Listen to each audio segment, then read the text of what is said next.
Halo teman-teman, selamat datang di Value Stock.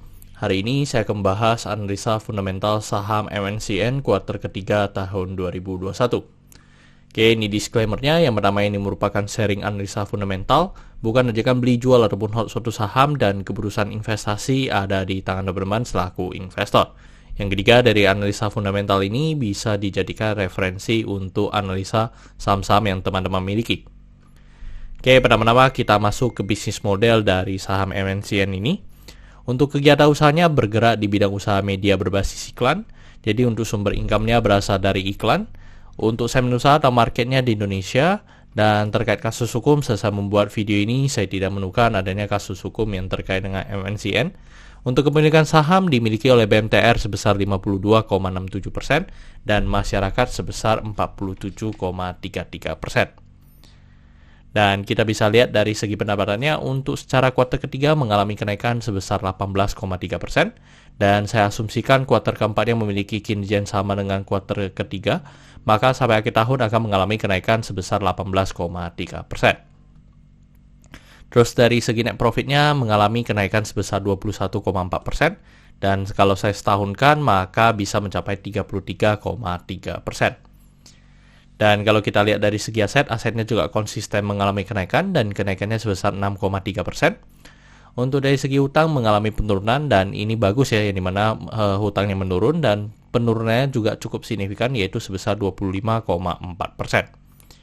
Dan dari segi modal juga konsisten mengalami kenaikan dan kenaikannya sebesar 16,3%. Dan teman-teman, ini merupakan summary laporan keuangannya dari 2014 sampai 2021. Di sini saya akan banyak membahas tentang rasio keuangannya. Yang pertama adalah NPM atau Net Profit Margin. Untuk Net Profit Margin 2021 ini sekitar 23,94%, jadi mengalami kenaikan ya di sekitar 2% dibanding tahun sebelumnya. Dan membuat EPS-nya menjadi 151 dan membuat pernya di 6,54 kali. Jadi sebelumnya untuk dari segi per MNCN ini di 10, yang dimana dari segi EPS-nya yang memang cukup kecil. Dan dari segi harga juga memang di atas.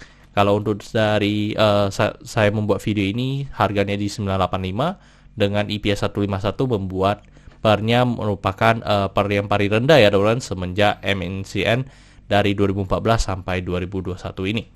Terus untuk dari segi book value sekarang di 1113 dan membuat PBV-nya di 0,89 kali. Dan ini juga merupakan PBV yang paling rendah dari saham MNCN. Untuk dari segi DR-nya juga bagus ya, di 0,2 atau di bawah 1 kali. Yang dimana secara histori juga untuk DR dari saham MNCN ini selalu di bawah 1.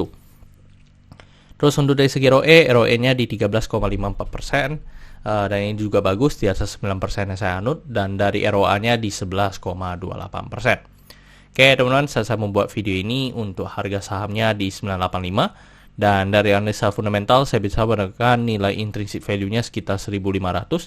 Jadi memiliki margin of safety 52%. Dan ini kesimpulannya. Yang pertama dari produk dan jasa saya berikan oke karena saya melihat perusahaan ini mampu bertahan 5-10 tahun ke depan. Untuk GCG saya berikan oke karena tidak memiliki kasus hukum. Yang kedua memiliki pemegang saham mayoritas. Untuk revenue, net profit, dan aset saya berikan oke karena mengalami kenaikan. Untuk liability saya berikan oke karena DR-nya di bawah 1. Untuk book value saya berikan oke karena harga juga sekarang di bawah harga book value-nya. Untuk sektor saya berikan oke dan sebenarnya tidak ada hal yang perlu kita concern. Jadi jika liability-nya oke, saya berikan sektor ini oke. Untuk ROE saya berikan oke karena di atas 9% atau 2 kali bunga deposito yang saya anut. Untuk margin of safety saya berikan oke karena positif. Untuk dividen saya berikan oke karena selama 5 tahun terakhir untuk MNCN ini masih sangat royal memberikan dividen kepada investornya. Oke teman-teman, jadi kesimpulannya adalah 11 dibanding 11. Dan pertanyaannya adalah apakah saya akan membeli saham MNCN ini? Untuk saham MNCN ini memang teman-teman saya sudah memiliki posisi dan memang masih saya hold aja sampai mencapai target intrinsic value-nya. Itu saja sih teman-teman untuk video kali ini. Jangan lupa untuk like dan subscribe. Jangan lupa juga untuk follow saya di Instagram saya di Royken13. Dan teman-teman saya ada membuat grup Telegram. Jadi teman-teman bisa join grup Telegram saya di Value Stock. Untuk linknya teman-teman bisa dapatkan di deskripsi di bawah. Dan jika teman-teman ada kode saham yang ingin saya buatkan analisa seperti ini, silahkan tinggalkan di kolom komentar untuk kode sahamnya. Oke teman-teman, see you in the next video. Bye-bye.